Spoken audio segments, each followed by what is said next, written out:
ನಮಸ್ಕಾರ ವೀಕ್ಷಕರೇ. South Korea Kim ಜಿಂಗ್ ಒಬ್ಬ ಇದ್ದಾನೆ ಸರ್ವಾಧಿಕಾರಿ ಅಂತ. ಅವನ್ನ ನೋಡಿದ್ರೆ ಜನ ಏನ್ ಅನ್ಕೊಂಡ್ಬಿಡ್ತೀರಿ, ತುಂಬಾ ಕೆಟ್ಟವರು, ಎಷ್ಟೊಂದು ಜನರನ್ನ ಕೊಲೆ ಮಾಡಿದಾನೆ, ತುಂಬಾ ಕ್ರೂರಿ ಅಂತ ಅನ್ಕೊಂಡ್ಬಿಡ್ತೀವಿ. ಆದ್ರೆ ಅವನ ಕ್ರೂರತ್ವಕ್ಕೂ ಒಂದು ಅರ್ಥ ಇರುತ್ತೆ ಅನ್ನೋದನ್ನ ಜನ ಅರ್ಥ ಮಾಡ್ಕೊಂಡಿಲ್ಲ ಅಷ್ಟೇ.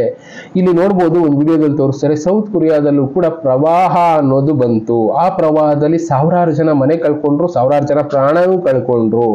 ಅಂತವ್ರಿಗೆ ಏನು ಪರಿಹಾರ ಸಿಗಬೇಕು ಅಂತ ಇವನ್ ಅಂತ ಅಧ್ಯಕ್ಷ ಸರ್ವಾಧಿಕಾರಿ ಅಂತ ನಾವು ಮಾತಾಡ್ತೀವಲ್ಲ, ಅಂತ ಸರ್ವಾಧಿಕಾರಿನೇ ಹೋಗಿ ಕಣ್ಣಾರೆ ನೋಡ್ತಾನೆ ಏನಾಗಿದೆ, ಜನಗಳಿಗೆ ಎಷ್ಟು ಮಟ್ಟಿಗೆ ತೊಂದರೆ ಆಗಿದೆ ಅಂತ. ಇಂಥವ್ರು ಎಲ್ಲಿ ಸಿಗ್ತಾರೆ? ನಮ್ಮ ದೇಶದಲ್ಲಿ ಕೆಲವೊಬ್ರು ಮಾಡ್ಬೋದು, ಬಟ್ ಆದ್ರೆ ಸರ್ವಾಧಿಕಾರಿ ಅಂತ ನಾವು ಬೈತಾ ಇರ್ತೀವಲ್ಲ, ಅಯ್ಯೋ ಕಿಮ್ ಜಿಂಗ್ ಅಂದ್ರೆ ಅಯ್ಯೋ ಅವನು ಎಂಥವನ್ರಿ, ಎಲ್ಲಾರನು ಕೊಂದಿರೋನೆ ಅಂತ ಮಾತಾಡ್ತಾ ಇರ್ತೀವಿ. ಆದ್ರೆ ಅವನು ಎಂಥ ಮನುಷ್ಯ ಅಂತ ಈ ವಿಡಿಯೋದಲ್ಲಿ ತೋರಿಸ್ತಾರೆ. ಎಷ್ಟೊಳ್ಳೆ ಕೆಲಸಗಳನ್ನ ಮಾಡಿದಾನೆ ಅಂದ್ರೆ ಜನಕ್ಕೆ ಏನ್ ಬೇಕು ಅಂತ ಅನುಕೂಲ ಮಾಡ್ಕೊಡಿರ್ತಾನೆ. ಅವ್ನು ಬ್ಯಾಡ್ ಥಿಂಗ್ಸ್ ಮಾತ್ರ ಎಲ್ಲಾ ಮೀಡಿಯಾದಲ್ಲೂ ತೋರಿಸ್ತಾರೆ, ಆದ್ರೆ ಅವ್ನು ಮಾಡುವಂತ ಒಳ್ಳೆ ಕೆಲಸ ಯಾರು ಕೂಡ ತೋರಿಸೋದಕ್ಕೆ ಇಷ್ಟಪಡೋದಿಲ್ಲ. ನೆಗೆಟಿವ್ ಬೇಗ ಜನರನ್ನ ಅಟ್ರಾಕ್ಟ್ ಮಾಡ್ಬಿಡುತ್ತೆ ಅನ್ನೋ ಹಾಗೆ ಇಲ್ಲೂ ತೋರಿಸ್ತಾ ಇರೋದು ಅವನ್ನ. ಅವನು ಈ ಪ್ರವಾಹ ಬಂದಿದ್ದಕ್ಕೆ ಸುಮಾರು 30 ಜನ ಗೌರ್ಮೆಂಟ್ ಅಧಿಕಾರಿಗಳನ್ನ ಹ್ಯಾಂಗ್ ಮಾಡಿಸಿದ್ದೇನೆ. ಅಂದ್ರೆ ಜೀವಾವಧಿ ಶಿಕ್ಷೆ ಇಲ್ಲ ನೇಣು ಶಿಕ್ಷೆ ಅಂತಾರಲ್ಲ ನಮ್ಮಲ್ಲಿ, ಮರಣದಂಡನೆ, ಆ ರೀತಿ ಮರಣದಂಡನೆನ ಕೊಟ್ಟಿದ್ದಾನೆ. ಯಾಕೆ ಅಂತ ಕೆಲವಷ್ಟು ಆರ್ಟಿಕಲ್ ಅಲ್ಲಿ ಮಾತ್ರ ಪಬ್ಲಿಷ್ ಮಾಡಿದ್ದಾರೆ. ಜನಕ್ಕೆ ತೊಂದರೆ ಆಗುತ್ತೆ ಅಂತ ನಿಮಗೆ ಗೊತ್ತಿತ್ತಲ್ಲ ಅಧಿಕಾರಿಗಳಿಗೆ, ಯಾಕೆ ಜನರನ್ನ ಎಚ್ಚರಿಸೋ ಕೆಲಸ ಮಾಡಲಿಲ್ಲ? ಹೌದು, ಈ ಜಾಗದಲ್ಲಿ ಪ್ರವಾಹ ಬರುತ್ತೆ ಅಂತ ನಿಮಗೆ ಗೊತ್ತಲ್ಲ, ಆ ಪ್ರವಾಹ ಬರೋ ಜಾಗದಲ್ಲಿ ಯಾಕೆ ಮನೆಗಳನ್ನ ಕಟ್ಟೋದಕ್ಕೆ ಬಿಟ್ರಿ? ಅಂದ್ರೆ ಇಲ್ಲಿ ಯಾರು ತಪ್ಪು ಅಂತ ಪ್ರಶ್ನೆ ಮಾಡೋದಕ್ಕೆ ಶುರು ಮಾಡ್ತಾನೆ. ನಮ್ಮ ದೇಶದಲ್ಲಿ ಈ ತರ ಪ್ರಶ್ನೆ ಮಾಡ್ತಾರಾ? ಈಗ ಯಾವ್ದೋ ಒಂದು ಮೋರಿ ಪಕ್ಕದಲ್ಲಿ ಹೋಗಿ ಮನೆ ಕಟ್ಕೊಂಡ್ಬಿಡ್ತೀವಿ, ತಲೆ ಕೆಡಿಸ್ಕೊಳ್ಳೋದಕ್ಕೆ ಹೋಗಿಲ್ಲ, ಅವ್ರಿಗೇನೋ ಕಮಿಷನ್ ಹೋಯ್ತು, ಸುಮ್ಮನೆ ಹೋಗ್ತಾರೆ. ಆದ್ರೆ ಈ ಸರ್ವಾಧಿಕಾರಿ ಮಾಡ್ತಾ ಇರುವಂತ ಕೆಲಸ ಏನು ಅಂದ್ರೆ, ಅಲ್ಲಿ ಆ ಮನೆ ಕಟ್ಕೊಳ್ಳೋದಕ್ಕೆ ಯಾರು ಅವಕಾಶ ಕೊಟ್ರು? ಅಲ್ಲಿ ಪ್ರವಾಹ ಬರುತ್ತೆ ಅಂತ ಗೊತ್ತಿದ್ರು ಯಾಕೆ ಸುಮ್ಮನಿದ್ರು? ಜನ ಸಾಯ್ತಿದ್ರು ಯಾಕೆ ಸಪೋರ್ಟ್ ಮಾಡ್ಲಿಲ್ಲ? ಇಂಥ ಅಧಿಕಾರಿಗಳು ಬೇಕಾ ಅಂತ ಹೇಳಿ ಅಂತ ಅಧಿಕಾರಿಗಳಿಗೆ ಜೀವಾವಧಿ ಶಿಕ್ಷೆ ಕೊಡ್ತಾನೆ. ಅಂದ್ರೆ ಇಂಥವನಲ್ವಾ ಬೇಕಾಗಿರೋದು? ಸರ್ವಾಧಿಕಾರಿ ಅಂತ ನಾವು ಅನ್ಕೊಳ್ಳೋದಲ್ಲ, ಸರ್ವನ ಅಧಿಕಾರದಲ್ಲಿ ಇಟ್ಕೊಂಡು ಕಂಟ್ರೋಲ್ ಮಾಡ್ತಾನಲ್ಲ, ಸರ್ವಸ್ವ, ಜನರು ನನ್ನ ಸರ್ವಸ್ವ ಅಂತ ಫೀಲ್ ಮಾಡ್ತಾನಲ್ಲ, ಅಂಥವ್ನು ನಾವು ಅನ್ಕೊಂಡ್ಬಿಡ್ತೀವಿ ಕೆಟ್ಟವನು ಕೆಟ್ಟವನು. ಎಲ್ಲಾ ಮೀಡಿಯಾದಲ್ಲಿ ಇವನ್ನ ತೋರಿಸಿರೋದು ಒಂದೇ ರೀತಿ, ಕೆಟ್ಟವನು ಕೆಟ್ಟವನು. ಜನ ಏನಂತಾರೆ, ಈಗ ಕೊರಿಯಾ ಅಂದ್ರೆ ನಾನು ಒಂದ್ ಟೈಮಲ್ಲಿ ಅನ್ಕೊಂಡಿದ್ದೆ ಬಿಡಿ, ಸೌತ್ ಕೊರಿಯಾ ಸರ್ವಾಧಿಕಾರಿ ಅಂದ್ರೆ ಕೆಟ್ಟವನು, ಅವ್ನು ಹೇಳಿದ್ದನ್ನೇ ಫಾಲೋ ಮಾಡ್ಬೇಕು. ಯಾಕೆ ಮಾಡ್ಬೇಕು ಅನ್ನೋದಕ್ಕೆ ಕೆಲವಷ್ಟನ್ನ ಅವನ ಲೈಫ್ ಸ್ಟೈಲ್ನ ನಾವು ಸ್ಟಡಿ ಮಾಡ್ತಾ ಹೋದ್ರೆ ಗೊತ್ತಾಗುತ್ತೆ. ಅದ್ರಲ್ಲಿ ಇದೊಂದು ಪಾಯಿಂಟ್ ಮಾತ್ರ ಜನಕ್ಕೆ ಈಸಿಯಾಗಿ ಅರ್ಥ ಆಗುವಂಥದ್ದು. 30 ಜನ ಗೌರ್ಮೆಂಟ್ ಅಫಿಷಿಯಲ್ಸ್ ನ ಅವನು ಇಲ್ಲೇ ತೋರಿಸ್ತಾ ಇದ್ದಾರೆ ನೋಡಿ, ಸೆಂಟೆನ್ಸ್ ಟು ಡೆತ್ ಅದನ್ನ ಮಾತ್ರ ತೋರಿಸ್ತಾ ಇದ್ದಾರೆ.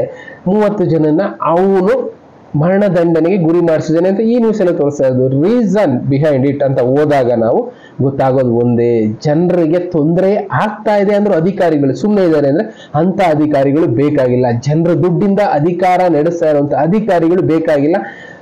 ಮೋಸ ಮಾಡ್ತಾ ಇದ್ದಾರೆ ಜನರಿಗೆ, ಇನ್ನ ಅವರು ಕೆಲಸ ಮಾಡ್ತಾ ಇರ್ತಾರಲ್ಲ ಆ ಕೆಲಸಕ್ಕೆ ಮೋಸ ಮಾಡ್ತಾ ಇದ್ದಾರೆ. ಅಂತ ಅಧಿಕಾರಿಗಳಿಗೆ ಬುದ್ಧಿ ಕಲಿಸ್ಬೇಕು ಅಂದ್ರೆ ಇವ್ರು ಮಾಡ್ತಾ ಇರೋ ಕೆಲಸನೇ ಸರಿ. ಒಂದು 4 ಜನಕ್ಕೆ ಈ ತರ ಶಿಕ್ಷೆ ಕೊಡೋದ್ರಿಂದ 400 ಜನ ಬುದ್ಧಿ ಕಲಿತಾರೆ ಅನ್ನೋದು ಅವನ ಥಿಂಕಿಂಗು.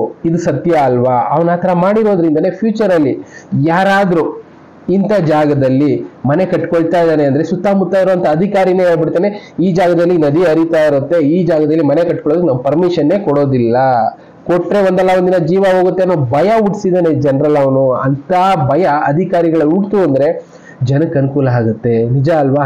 ಇಂಥ ಸರ್ವಾಧಿಕಾರಿನೇ ನಮಗೂ ಬೇಕಾಗಿರೋದು. ಅವಾಗ ಮಾತ್ರ ನಮ್ಮ ವ್ಯವಸ್ಥೆನೂ ಬದಲಾಗುತ್ತೆ. ಇಲ್ಲಾಂದ್ರೆ ಬದಲಾಗಲ್ಲ ಬಿಡಿ. ಈಗಿರೋಂಥ ಎಲ್ಲಾ ಕಡೆ ಸಿಸ್ಟಮ್ಗಳು ನೋಡ್ತಾ ಇದೀವಲ್ಲ, ಅವ್ರವ್ರು ಬೇಕಾಗಿದ್ದೆ ಶಾಸನ, ಅವ್ರ ಮನಸ್ಸಿಗೆ ಬಂದಿದ್ದೆ ರೂಲ್ಸ್.